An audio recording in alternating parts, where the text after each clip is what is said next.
All right, tweeting that we're starting. And let's see. Do I see anything on Twitch? Not yet. It says offline. And do I see anything on... Okay, Twitch is go. And YouTube is... Excellent. We're good to go. Good afternoon, everybody, or evening, or morning, or wherever it is where you are. Today, we are going to be doing more live coding, and we're actually starting a new project. And it's something that, if you were doing the, joining in during the reading group, you know that recently we've been reading the GPT-2 paper. Language models are generalized multitask learners, language models are unsupervised multitask learners. And that paper's out of OpenAI, which is Facebook's research group. And, I wasn't the biggest fan of it as an NLP paper. I thought that I was a little bit quiet. Sorry. Oh, clunk, schwank, squonk. Okay, that's much better. I thought that it was a little linguistically naive, and not an especially good example that of their main premise, which is that you can use language models to do a bunch of different tasks, which they use language models to do language modeling, and they did a really good job at language modeling. But then when they tried to generalize to other tasks, they did about as well as a random baseline for a lot of them, and that's not compelling to me as a practitioner. But one thing that was in this paper that I thought was really interesting and I hadn't run across before was bloom filters. So we did a little Wikipedia check in on it, and it seems to be an especially efficient way of looking at overlaps. Let me pause this so I'm not looking at myself. An especially efficient way at looking at overlaps between data sets. And that's really useful if you're trying to make sure that you don't have data from your training set in your testing set. So that seemed like a useful thing in general, and it works on things other than tabular data. So I suppose we could probably use them for tabular data to do things like duplicate detection. It won't actually do the deduplication. It will just tell you that there are duplicates. But it seemed useful and interesting, and I hadn't heard of it previously, so I wanted to play around with it. And if we check out bloom filters, let's just pop up the Wikipedia page. It's the data structure is called a bloom filter, and you use it to test whether an element is a member of a set. So it looks like what they're doing is they are taking all of the n-grams in a corpus. So all the 8 grams or 7 grams, they used 8 grams, which honestly kind of seems a little bit arbitrary. I probably would have picked 20 grams if you're looking for overlapping sentences, because most sentences tend to be around 20-ish words, or 7 grams because human memory span tends to be around 7 words. And I can't find a citation for this, but I remember in my brain that the average sentence length in spoken language is about 7 words, and I don't know that that's true, but that's just what I got in the oatmeal, and I don't know where it came from, but I probably would have done 7 or 20, or maybe both, to see what the amount of overlap is. Anyway, that's a good sort of like syntax distributional question, like how long of a chunk do you need to find repetition at the phrasal level? And I don't know the answer to that. But what it does is it looks at all sets of n-grams, where n is a number that you pick, and then it does like pairwise comparison, I think, to see what number of n-grams overall already exist in one of those sets. Seems to be the sort of general idea. So, and if anyone is more familiar with bloom filters, I would be happy to get some more information, so feel free to just pop it in the chat. Like I said, it's not something I've run across before, so I was very interested. So an empty bloom filter is a bit array of m bits, all set to 0. So in this case, so I don't know that m is going to be the same as the n in n-grams. That's not necessarily clear to me. I'm not entirely sure what it is.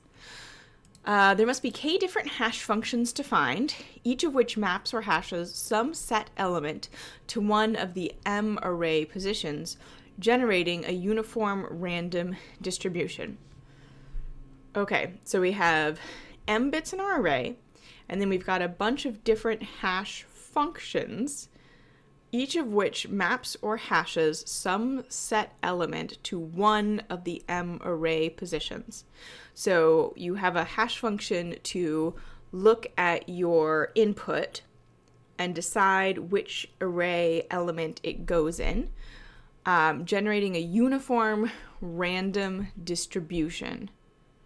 Typically, k is a constant much smaller than m. Okay, so you don't have a hash function for each array. You have a hash function that gives you a mapping that's unique over all of your array instances. And then once you've used all your k hash functions, if they've all been, announced, I guess, or run once, then you get a uniform random distribution.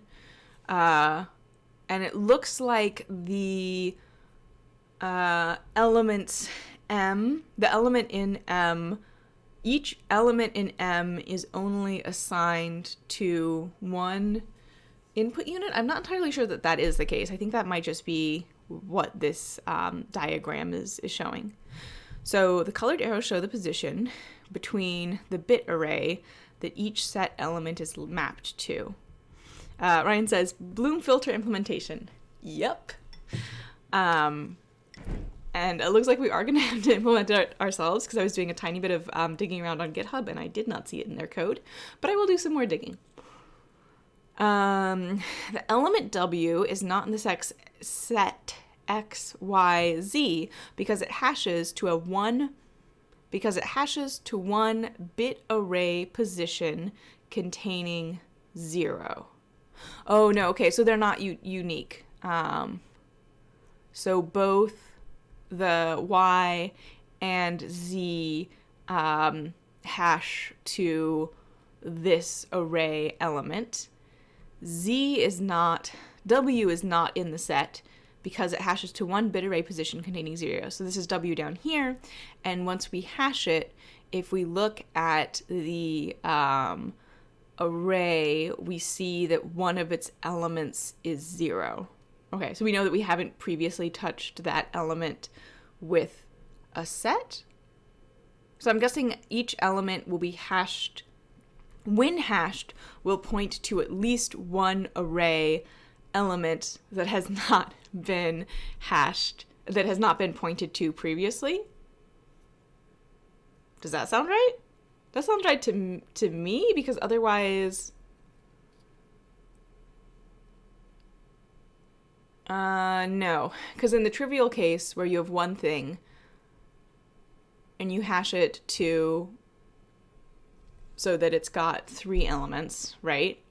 Then anything else will, assuming that your hash function produces a unique input for each output, will hash to something else, so there will be at least one 0. So it doesn't matter if they overlap, and they can all be exactly the same. Okay. I think this is coming together for me. I got to make sure I got the math in my head, or else I'm going to have a really hard time turning it into code. Okay, typically k is a constant much smaller than m. Okay, so this is the number of different hash functions that we have, which is proportional to the number of elements to be added. The precise choice of k and the constant proportionality of m are determined by the intended false positive rate of the filter. Okay, so you can get, there's one thing, you can either get, you can only get false positives, you cannot get false negatives, right? Oh, so you can find something that looks like you've encountered it before, but you haven't actually, but you will never get something that you haven't encountered before and get back that you have encountered it before. Okay, that makes sense. Okay, to add an element, feed it to each of the k hash functions to get k array positions. Okay, so in this example, we have 3 hash functions, and for x, one of the hash functions assigned this one 1, one of the hash functions assigned this one 1, and one of the hash functions assigned this one 1.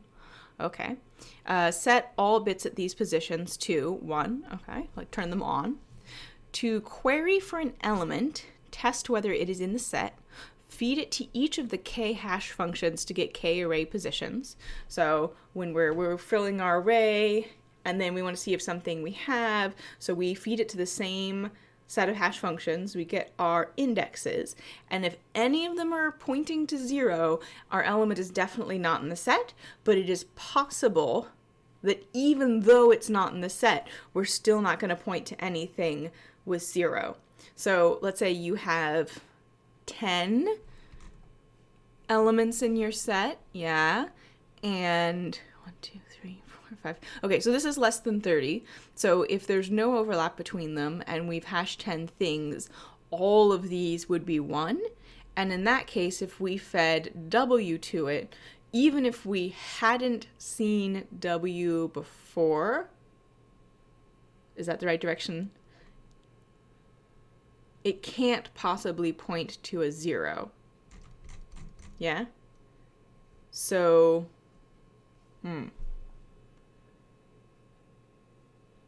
yeah, is there any situation where you would, so it's possibly in the set, definitely not in the set. You can't say that it's definitely in the set.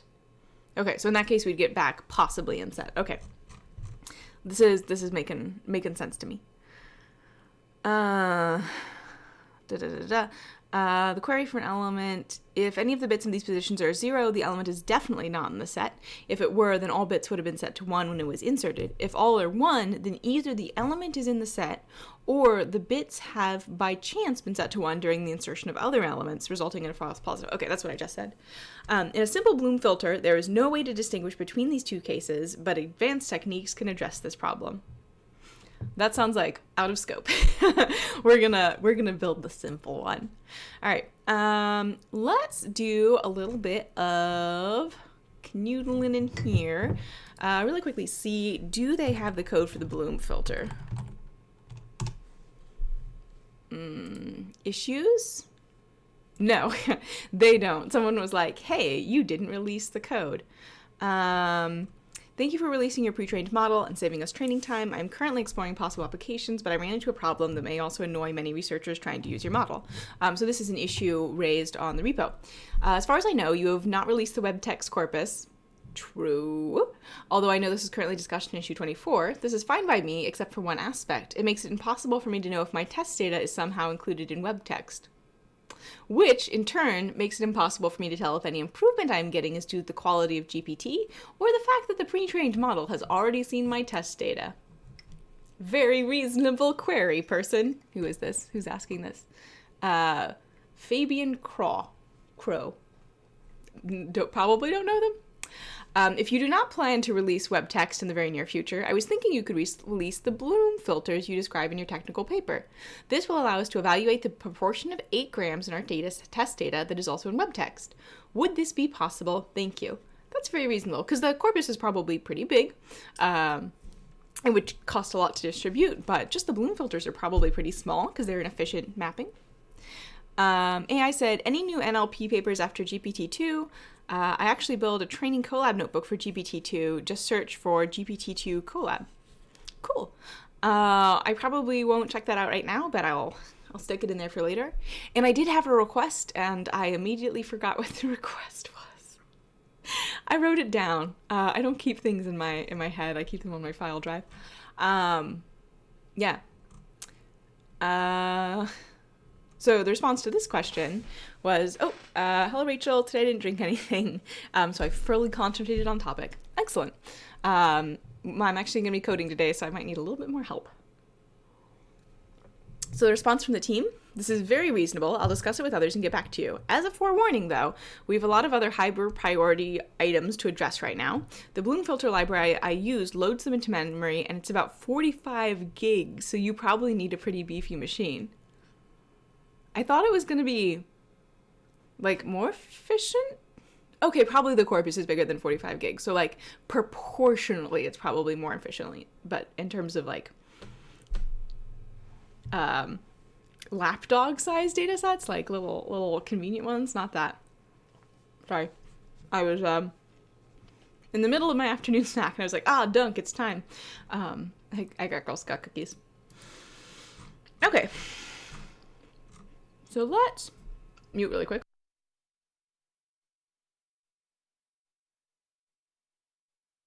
Sorry about that. Let's start by searching for existing Bloom filter implementations. And I'm actually going to start by searching on Kaggle.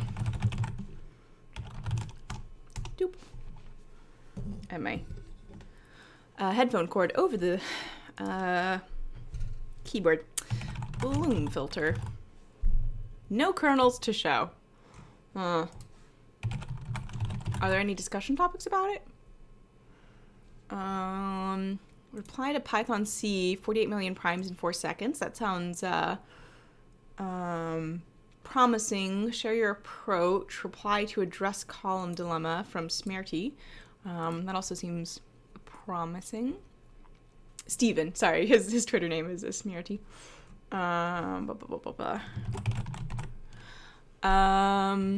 IO is going to be a kernel space operation, so it's not the right place to look. Node.js, Python, Java, C, they all just a system call, the operating system when writing to disk.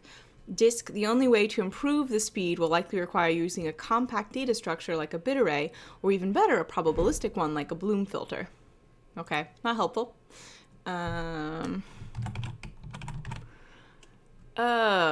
When using a smaller space than your feature space, feature hashing becomes closely related to the concept of a Bloom filter. You're guaranteed to have collisions, but you can minimize them if you're wary, and your machine learning algorithm should be able to clarify the rest. The machine learning algorithm must be able to model conditionally dependent features. Okay. Oh, and it's just the Wikipedia article. We looked at that already. Okay. Python Bloom filter implementation. So my goal, if we can find an existing Bloom filter, I would want to adapt it to text so that we can use it for n-grams, and I will probably have n equals 4 because that's a smaller number. And I imagine it will train more quickly. Okay. PyBloom is a module that includes a Bloom filter data structure along with an implementation of scalable Bloom filters. So that's probably the more advanced one that we didn't read about because I was lazy. As discussed in Almeida, Beccaro, Pregucia, Hutchinson, Scalable Bloom Filters, GlobeCom 2007, IEEE 2007. Bloom filters are great if you understand what amount of bits you need to set aside early to store your entire set. Scalable Bloom filters allow your Bloom filter bits to grow as a function of false positive probability and size. Okay, so if we got to the point that I was talking about in our hypothetical example where all of the bits were set to 1, regular Bloom filters would be like, well, too bad. Scalable Bloom filters would actually allow you to add additional bits at that point. So that's cool. A filter is full when at capacity m times the natural log of 2 to the 2 divided by the absolute value of the natural log of p, where m is the number of bits and p is the false positive probability. When capacity is reached, a new filter is then created exponentially larger than the last, with a tighter probability of false positives and a larger number of hash functions. Okay, so a new filter is then created. Oh, so it doesn't increase the size of the index? Interesting. Okay.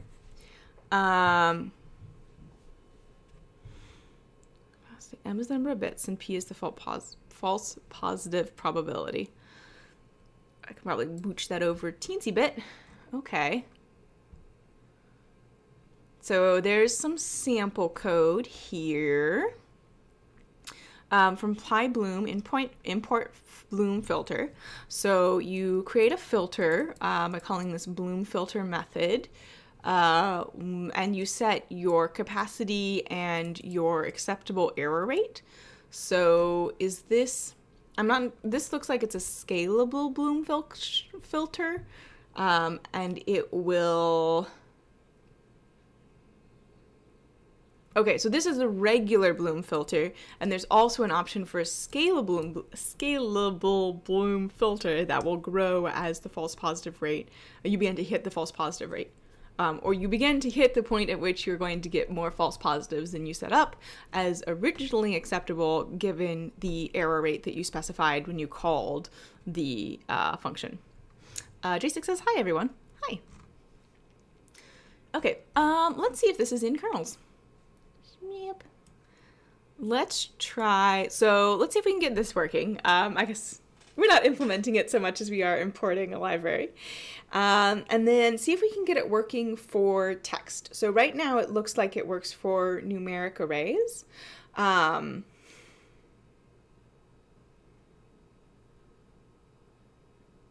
Things have to collapse down to an array, yeah.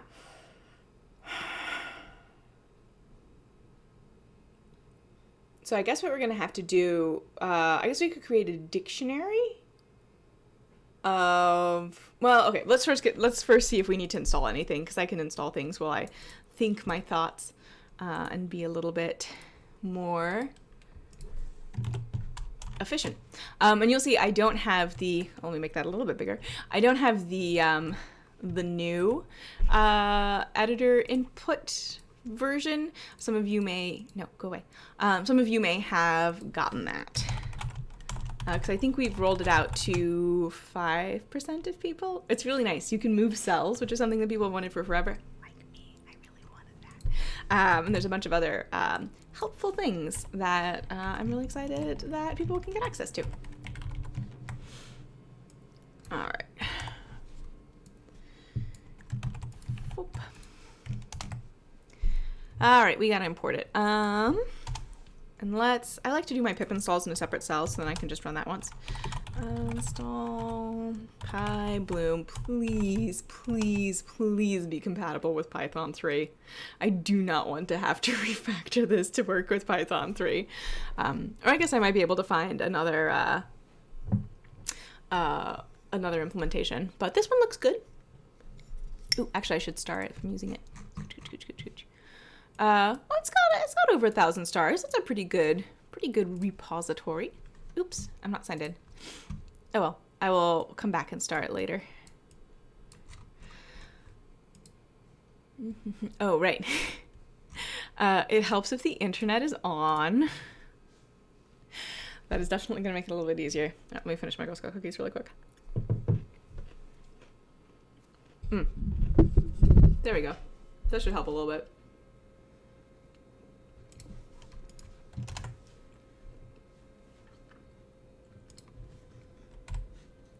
Add an extra unnecessary space in there. All right, complete output from commands, blah, blah, blah, blah, version conflict. Failed with error code 1. This seems like it might be a issue between Python versions.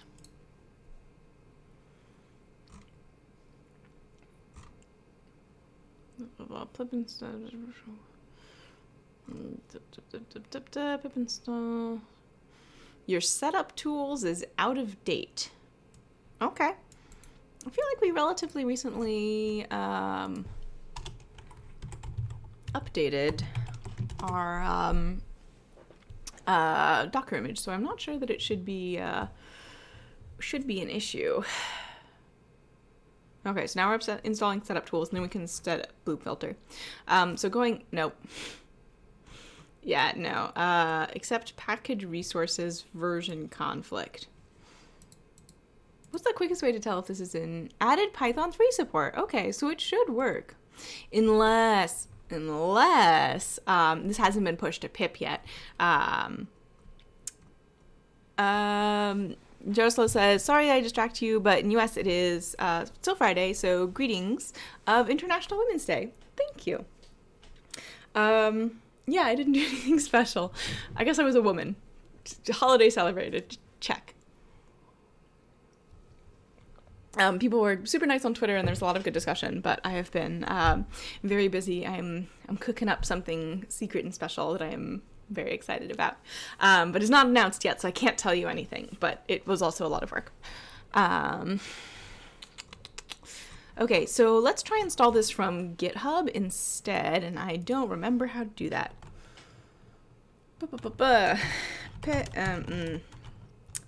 Python install from GitHub. Let's see. That is my thing that I want. Okay, so you can do it like that. I don't think we've Git installed in our Docker, so I don't know that would work. But this might work. Repo. Late, blah blah blah. I tried, but got error, could not unpack. Let's try this.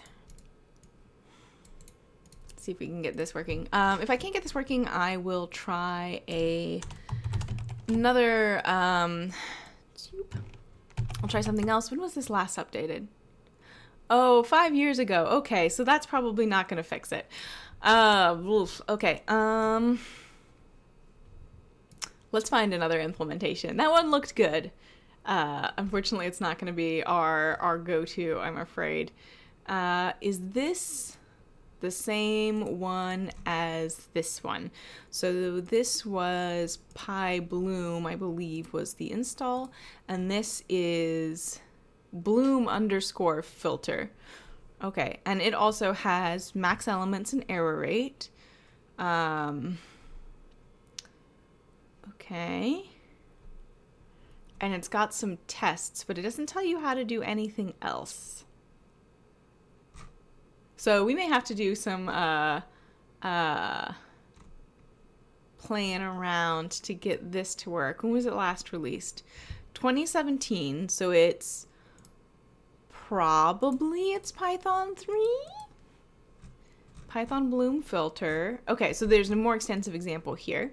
Let's give that the old college try. And for, I believe it was Bloom_filter. Nope.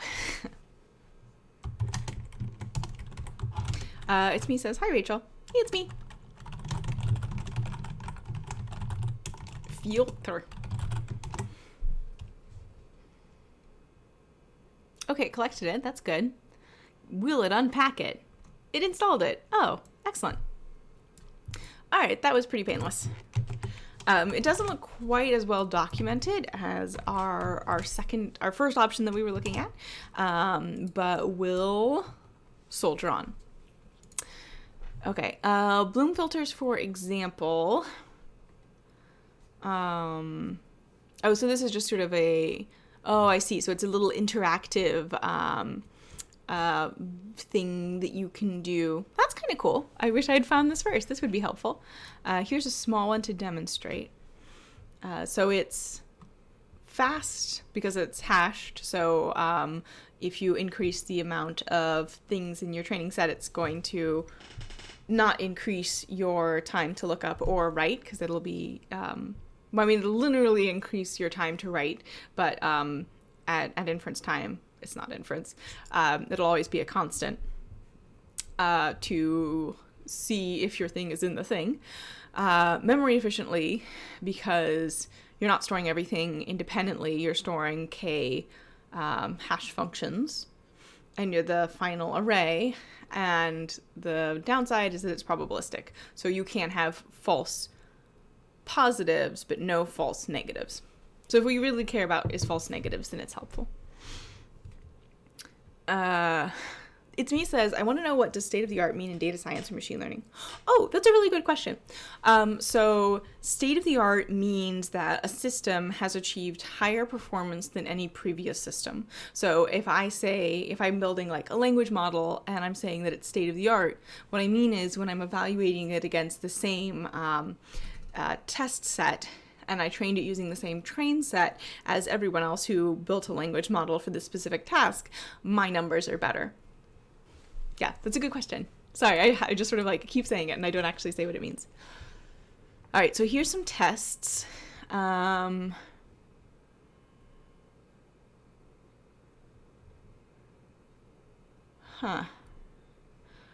Okay, let's play around with this for a little bit.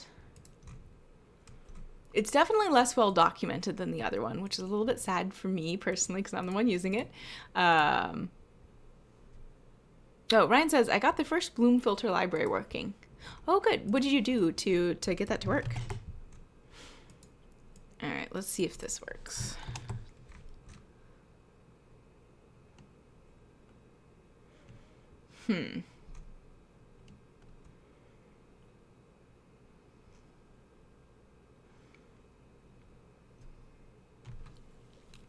Okay, interesting. So this looks like, oh, excuse me. So you've got two functions in a loop here. The first function defines, okay, so what you are not doing here is any of the sort of numerical specification that you can do in the first library. So you don't have the ability to be like, oh, I will allow this number of false positives, and you don't have the, you can't specify the capacity. Let's actually quickly look up the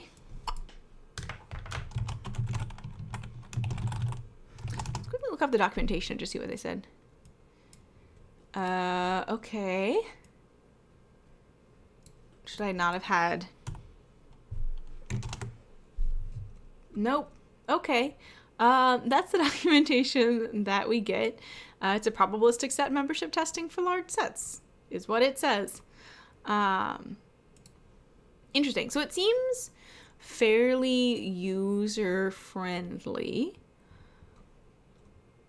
but I'm hoping that you can, for example, add more than one thing to it at a time, because if you have to add things to the filter one at a time, that seems a little bit inefficient, excuse me, the other one. But it does seem to be pretty user-friendly.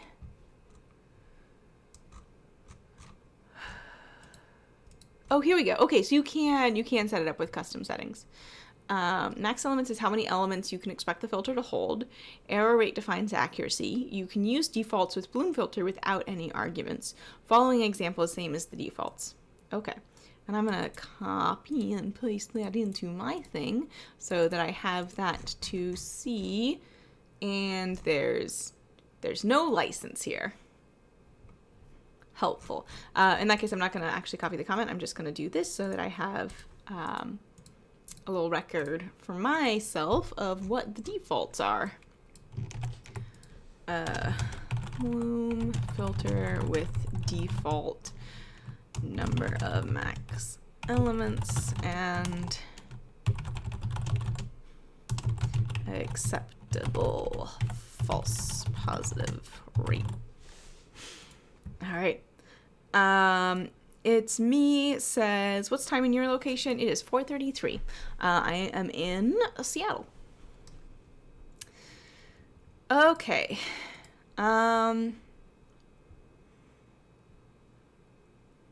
So we could have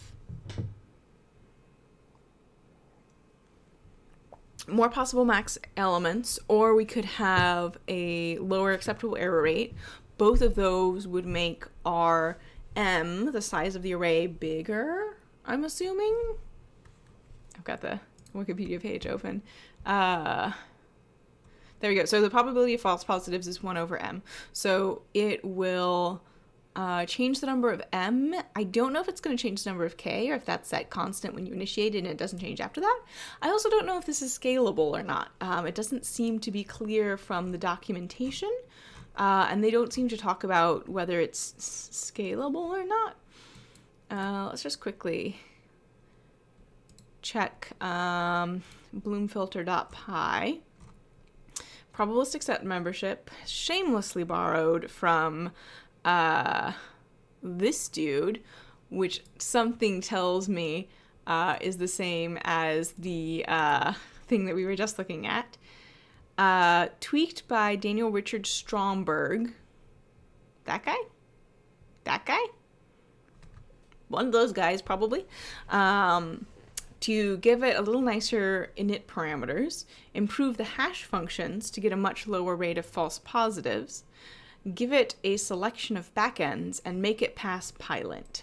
So it's just a linter to make sure that it like looks good and follows, what is it, PEP 8? I think it's PEP 8. Should it actually import sys? I don't know. So try mmmap and mmmod. Jython lacks mmmap. I guess that's if you're calling Python from Java, or possibly Java from Python. Not super familiar. Okay, so I don't think these are supposed to be imported because it looks like probably like find replace import with hash import. 2 to 3. In the literature, k is the number of probes. We call this num probes k.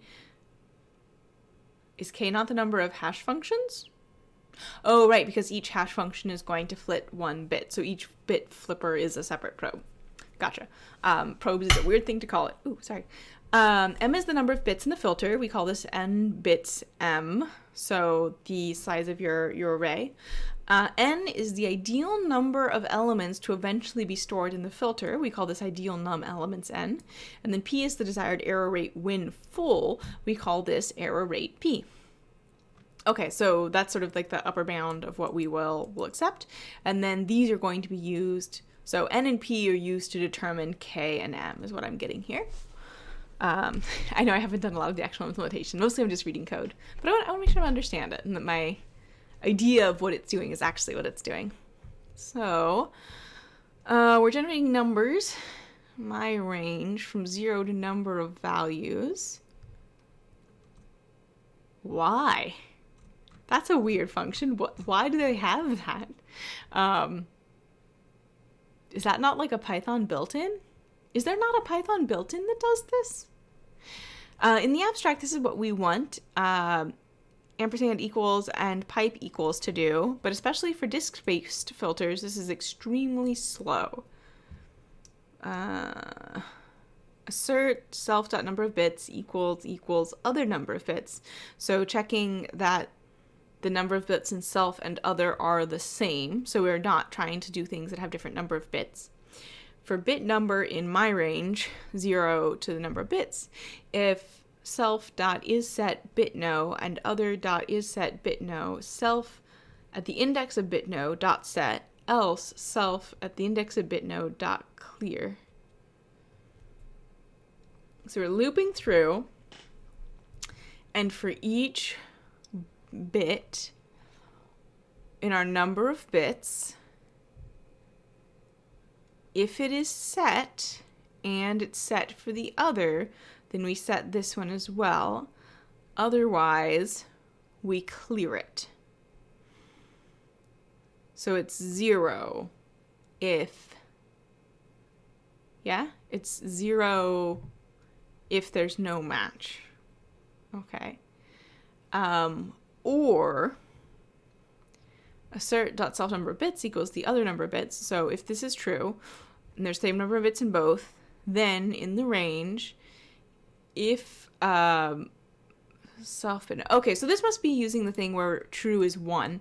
So if self bit number and other bit number are 1, then set it, else clear it. So what I'm getting this as is that it is actually flipping things to no if they overlap and flipping them to yes if they don't.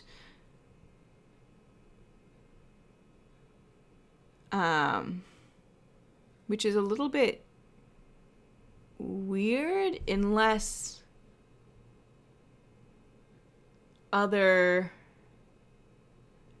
is the array, except we're asserting that they have the same number of bits, and we're only continuing if that's the case. No, in a try, we would only continue if that's the case.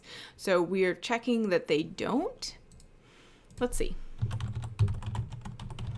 I am trying to figure out if other is the array M, the array of size M, or it's the input that you're trying to match. Yeah, no, assertion stops you and it kicks you out. That's what I thought. Okay, I don't really understand this code. Okay, backend storage for our array of bits using an mapped file. Please note that this has only been tested on Linux so far in 2001, so take that as you will. Self, number of bits, and file names. Oh, it's doing a lot of stuff, huh? File seek backend storage for our array of bits using a file which we seek. Okay, these are quite slow to do for IAND and IOR, but these should work, and a faster version is going to take more time to code, presumably not to run. Backend storage for our array of bits using a Python array of integers up to some maximum number of bytes, then spilling over to a file. This is not a cache. We instead save the leftmost, so at the end, bits in RAM, and the rightmost bits, if necessary, in a file. On open, we read from the file to RAM. On close, we write from RAM to the file. So if your array is so big that it goes out of RAM, then the final end of it is written as a file. And if you then read it back into RAM, it's going to overwrite the things that are currently in RAM, I guess. This is a lot of nitty-gritty of memory management that is not really my wheelhouse. Okay. Set bit number, bit no to true. Okay, so setting sets it to true, and I'm assuming clear sets it to false. Yes, okay, that's what I was getting from the first thing. I didn't realize those were custom functions. They're custom functions, but also set is a reserved word. I don't know if using reserved word is as taboo in Python as it is in R, but in R it's pretty taboo. I mean, you can do it because you write everything to the namespace of your current working directory. But interesting. Okay. Byte within byte number. Okay, so this is just the checking if it's true, I think. These are quite slow to do for IAND and IOR, but they should work. Okay, we read that. Array backend, get, bit number, seed, random number distribution, apply number of probes, k, hash function to key, generate the array index and bit max corresponding to each result. Okay, so this is taking your hashes, of which you have k, also called probes, and then applying them to the key. And each of those hashes will be, in theory, unique and given unique output. But that's not guaranteed with this algorithm. Okay. And you just created two hashes that do something. I don't know why I took my glasses off. I do that when I'm thinking. Ardias says, it's 9:40 a.m. in Japan. That's pretty early. I guess that's pretty early on a Saturday, because at least in the US, it's very common to sleep in on Saturdays, but I'm definitely up and about by 9:40. This one assumes key is either in bytes or string, or a list of other integers. Okay, so we can pass things in. No, okay, so this is in the internals right now. I'd love to check for long 2, but that doesn't exist in 3.2, and 2.5 doesn't have the numbers .integral base type. Okay. Okay, and then here is the actual object that we're using. So that was sort of like the setup code to do the different functions, presumably in a very efficient way. I'm not Pythonic enough to just like look at something and be like, that one's fast. I am R-ful enough. I can do that in R pretty good at this point, or at least okay. Okay, so there are these elements. Probe bit no equals get bin lin com. Get bit no lin com. No idea what that does. The file name is if you want to write it to file, I'm assuming. And then start fresh equals false. Okay. I don't know what that means either. If the max number of elements is less than or equal to 0, they gotta be bigger than 0. You cannot have an array of a length less than 0. Probably there's a language where you can, but you shouldn't. With fewer elements, we should do very well. With more elements, our error rate guarantee drops rapidly. All right, and this is the equation that we saw here to determine the good size. Oof, I'm getting tired. And then, so this is how we are picking M, which is the size of the array we're initializing. And looking at the rest of the code, it looks like they'll put as much of it into RAM as possible. And then if there's like little left hand, I don't know, I can't tell if I'm booked or not, things on it, then they'll be stuck into a file. And since file name tuple is instance, if start fresh, oh, I see. So this is start fresh is whether or not you're writing over an existing file. So it's sort of the difference between read and write, or read write in file access. Okay. And using these mmap data structures that I'm unfamiliar with. It seems like those are the ones from Jython. I don't really care that much. And then we are figuring out the number of probes k, again from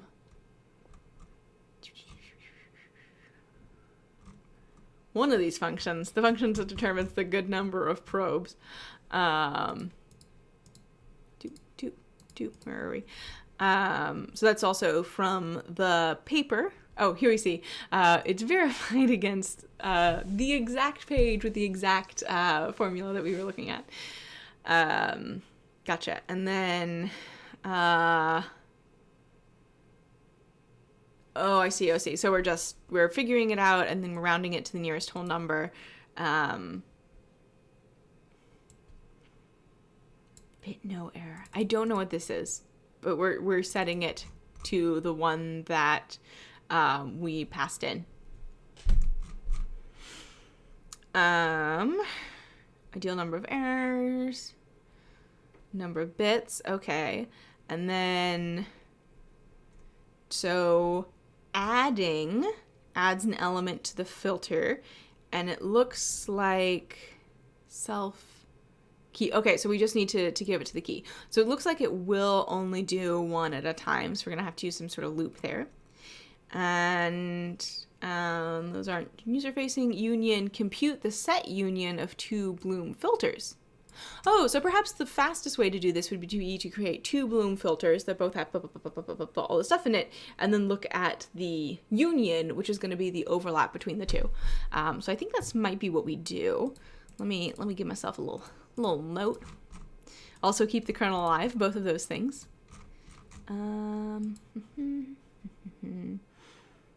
Code below, there we go. I'm gonna do a couple extra ones just so I can scroll down easy. There we go, a couple more.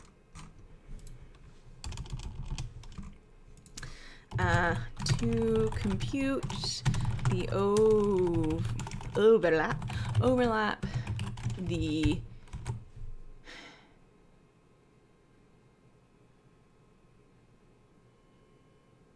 so it's not the actual overlap because it's probabilistic. So to compute the max possible overlap between two Sets. Create a bit filter for bit lifter. Create a bit, oh god, bloom filter for both and compare union of the two. Okay. And you can also do the intersection, and that's it. Okay.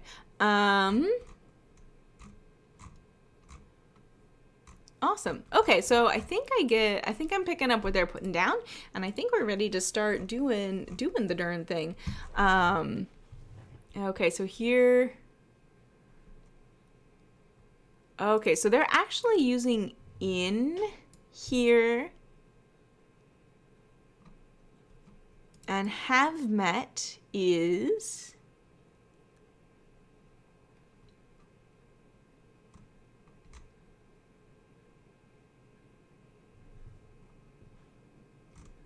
where is have met from?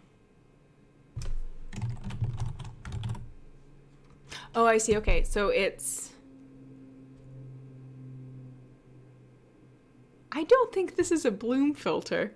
I think we made a bloom filter and then we're not using it. It's me says, what if you thought of your own channel as you have knowledge regarding data science? It would be helpful to beginners. I have thought about doing more beginner videos. Probably not for like the next 2 months. I've got a lot of travel. Which, on the plus side, if you're going to a conference relatively soon, you might see me. I'm going to be at AIII Symposium. I'm going to be at the Open Science one at Stanford. In 2 weeks, I'm going to be at NACL. I'm going to be at Indiana University. I'm going to be at the ASA conference here in Seattle, the big statistics one, and other places that I don't have in my mind right now. So... Oh, I'm going to be at PyCon. I'm giving a talk at PyCon. How could I forget that? That's like the best one. I'm so excited. It's going to be so good. So, yes, I've thought about it. It might be something that I come back to in the fall when I have a little bit more capacity. And also the time of the live streaming might scooch a little bit as I'm in different time zones and working on different things. Yeah, this doesn't use a bloom filter. This is just like checking if something's in a data structure. So, yeah, let's get rid of that. Oh, bless their heart. Okay, let's try to actually make it work. So let's do an example that works. So it was bloom.add, right? And let's call this and of the... All right. Oh, it takes 2 positional arguments, but 3 were given. That's right. It only can add 1 thing at a time. Can it take strings? Looks like it can take strings. Actually,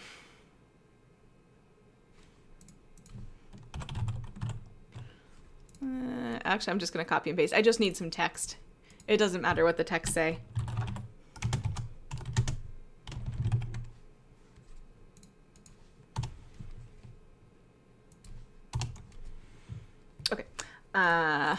And then for I and text dot split, I believe that will work.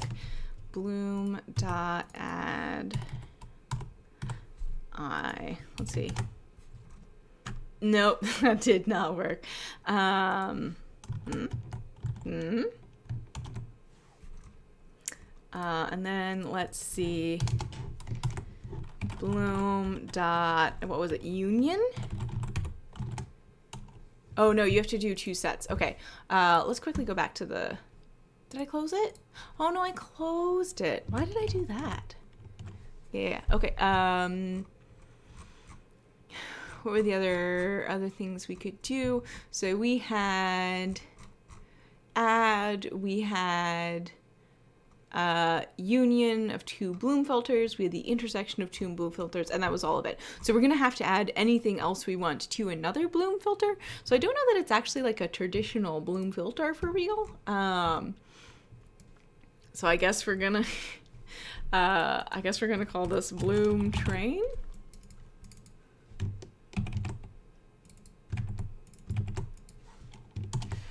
Ryan says, I think the tricky part is going to be capturing 8 grams and comparing those. Agreed. Ooh, let's get rid of you. All right, so that's Bloom Train, and then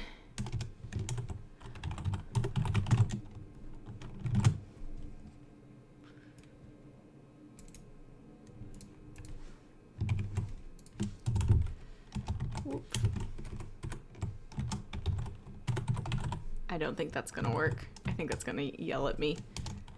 I should probably do one with Bloom Test. And I'm actually gonna make this, I'm gonna make this smaller just so it's, like, I don't think it's gonna be a big, especially big problem, because this is a very memory efficient and fast data structure, but we don't need that much. And this is gonna be called test.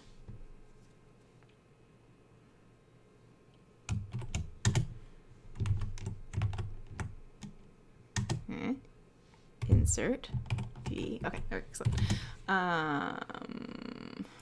Split Bloom tested. All right. And then I want to see if bloomtrade.union Bloom test works. Okay, so there's no output. So that's not ideal.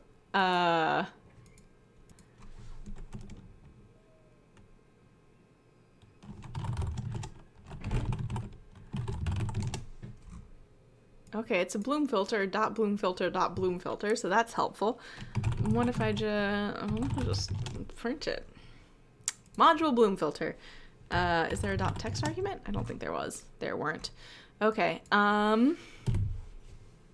So we've certainly done something. We haven't not done something.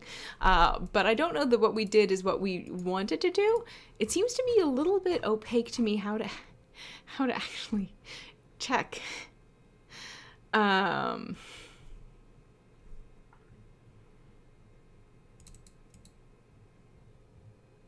It's comparing the back end. It's not comparing the actual filters.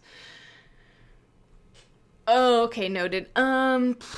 Comparison sort of signature for Bloom 2 Bloom filters used in preparation for binary offers. It's me says, is ngram good for NLP? It's widely used.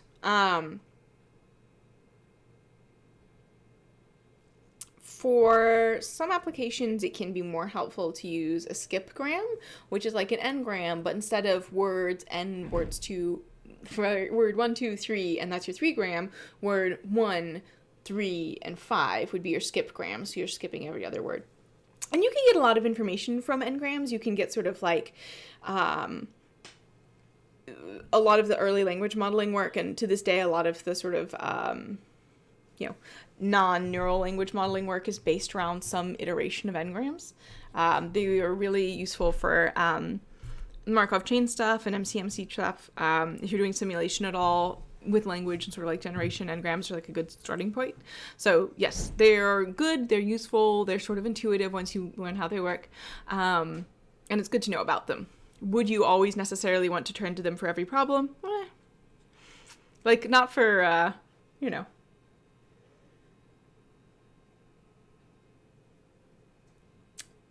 like discourse modeling. Like you wouldn't trace the thread of conversation using n-grams probably. All right. Bloom filter. What else do you do? We add, we match template. That's not user facing. We use union and we use intersection. How to approach NLP as a beginner. I really like, and it continues to withstand the test of time, speech and language processing. Boop, boop. We read a couple chapters from it. There's some new chapters on neural language processing. I think it's a very accessible, well-written textbook. I like it a lot. Let me put it this way. If I were going to teach a college level or graduate level NLP course, I would use that textbook. And pretty much everyone does. It's pretty much the standard in the field. So if you want to get basic understanding, then that can be helpful. All right, get bit number len. Apply blah blah blah. Applies it to the key. Generate the array index. Okay, so if you want to bit number len combo. #1, #2, simple hash. I don't know why these are defined here. Bit number seed. Array backend. Close. Clear. Array, then file seek backend. File seek backend, okay. Memmap backend, okay. My range, okay.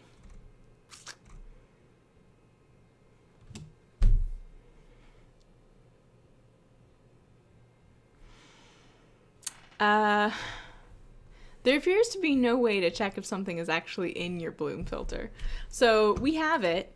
We've made a Bloom filter. We've put some information in it. Union replies nothing. Nothing is told about union, and it appears to be... Oops, sorry. It got weird. My apologies. It appears to be...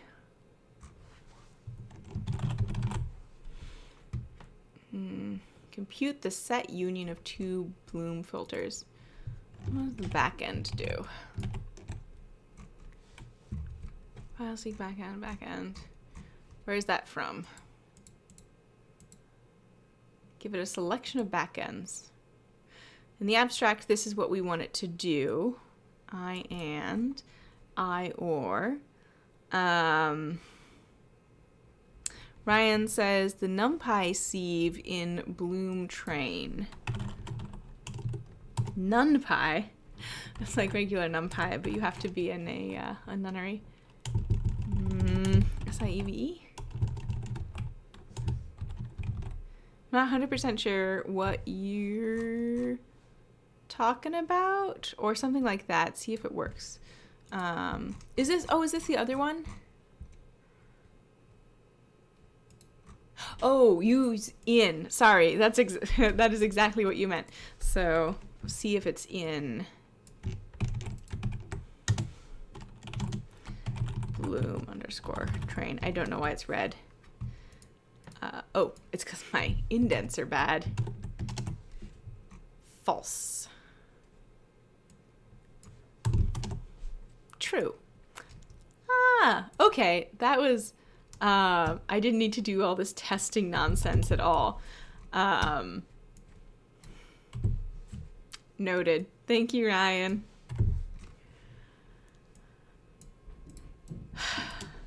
Sometimes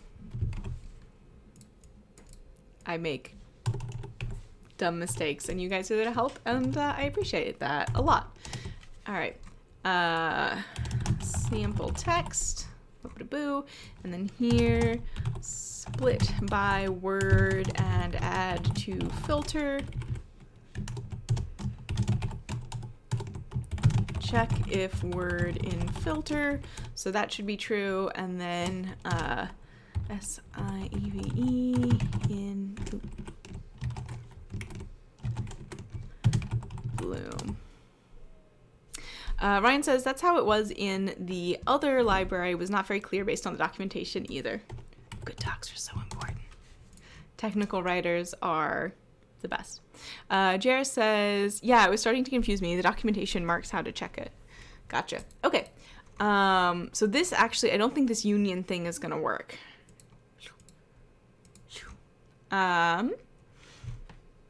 So let's get rid of you.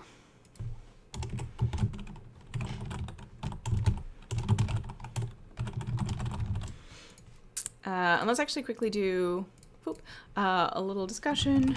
Bloom filters are memory efficient and fast ways to check if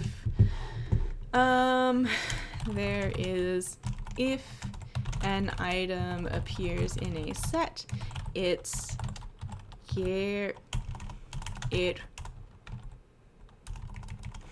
won't return false negatives. Item isn't in set and it says that it is. Sorry, item is in set, and it says that it isn't, but does have a chance to return a false positive.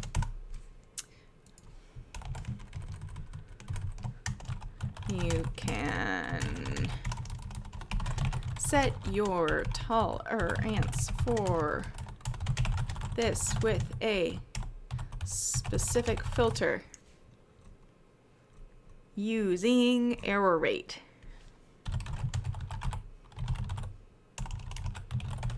Okay. Let's see if we can do n-grams now. So what's the structure, what's the type of text.split? I think it's an array. It's a list. Okay, so we need a list of n-grams rather than a list of unigrams. Pandas text to, no. Python text to list of n-grams. No, yes, that is what I want. Albert Ao Yuang, whose security certificate is expired. Pure Python way. Yes. All right. Generate functions. Zip function, blah, blah, blah, blah. NLTK. And I am going to do that. I'm going to use NLTK because it's good to reuse existing code and libraries. Otherwise, you have to build stuff yourself and you're more likely to make mistakes. All right. And then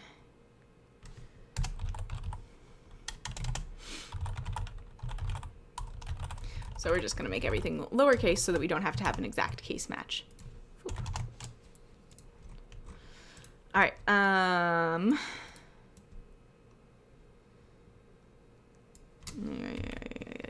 Yeah. So text and text.split. Get 5 grams from our text. Yeah, hopefully. Output, and if we just list that, 1, 2, 3, 4, 5, yes, that looks pretty good. Except that new lines are included, so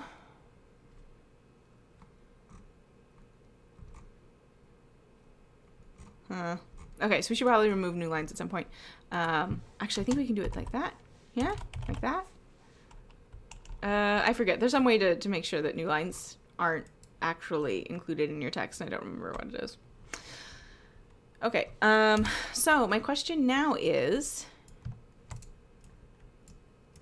you wouldn't necessarily want to do a Bloom filter for unigrams and n-grams, but you know what? I'm gonna do it anyway. Let's see if that works. My intuition is that this won't be able to handle a list and it will yell at us. Yeah. Or it expected a character, but string of length 3 was found.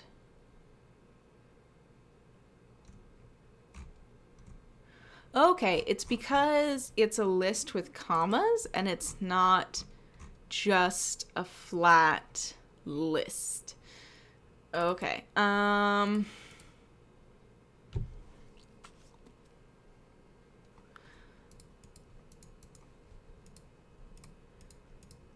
Where was it? Here it was. We'll generate the same output as the function generate n-grams above. Diagrams, zip sequences. Zip function takes the sequences as a list of inputs. All right, generate n-grams. So this is creating a list, but it's not. It doesn't have every word as a tuple. It's me says, what are the metrics used in NLP? Can you give me a helpful article link? There are a lot of them, but I talk about quite a few of them in... Oh wait, it's called Blue at Your Own Risk. A really long article I wrote relatively recently, so I would recommend that as a good starting point. JR says, import re.split. Weird winky face. I think that's not probably going to slip it at line breaks, maybe. Okay. Okay, so what if we just add the first word? Is that going to be a problem?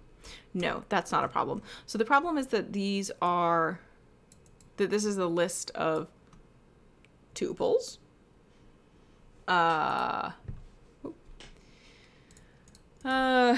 Python collapse tuples to string.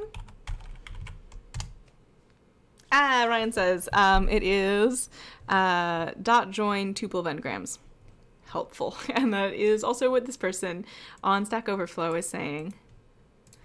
Yeah, let's try that. That should work. I think it'll take any arbitrary input string because it's working on the byte level. All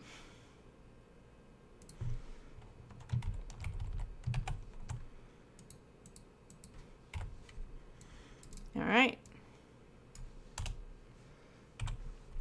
Actually, I'm going to make a new thing so that we can do this.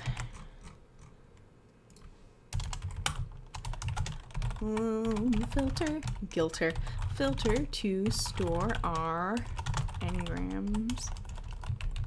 Actually, gilter is a word. It's someone who applies gold leaf to things. It's probably a family name, actually. A lot of those are like trade words are family names now. Little etymology for you. N-gram. Jeepers. All right, n-gram in Bloom, n-gram. So this should now return false. Maybe. Yeah.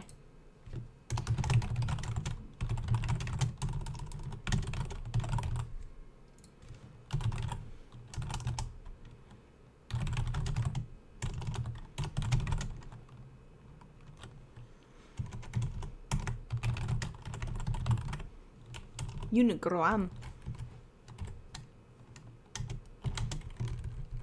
Can you do that?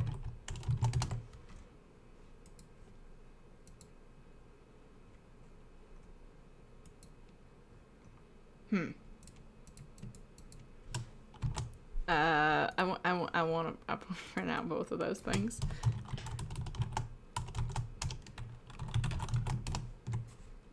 Yeah, you're right. That's not gonna work. All right. Check 5 gram.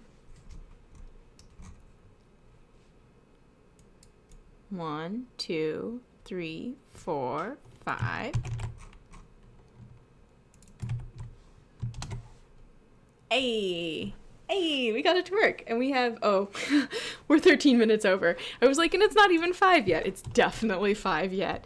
Yeah, that was pretty straightforward, actually. Add each 5 gram to our Bloom filter. Yeah, that was really straightforward, actually. I am like deeply surprised that it was that easy. I thought that this was going to make maybe a couple this is going to take maybe a couple weeks. It's me says, what does blue mean in the article? Blue is the name of an evaluation metric.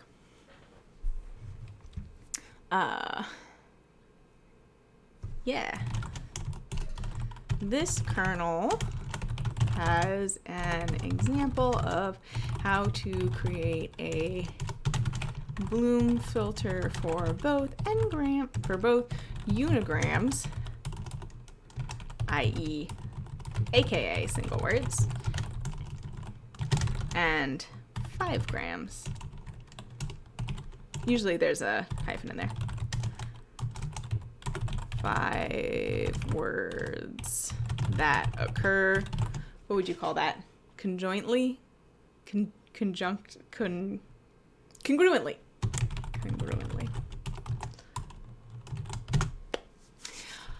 Yeah. All right. Oh, let me add myself as an editor so I can.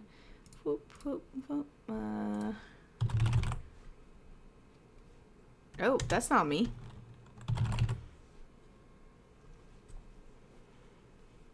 Yeah. And then we'll make it public. Yeah. Yeah, so you guys can use this, check for overlap in data that you're looking at, text data. I'm pretty surprised that it was that easy. I'm not something I'd heard about before I read this paper. I might use it now. It seems like a very efficient way. And you guys noticed that it wasn't that big of a text file, but it was still pretty snappy. It just sort of like went on through there, so that was pretty nice.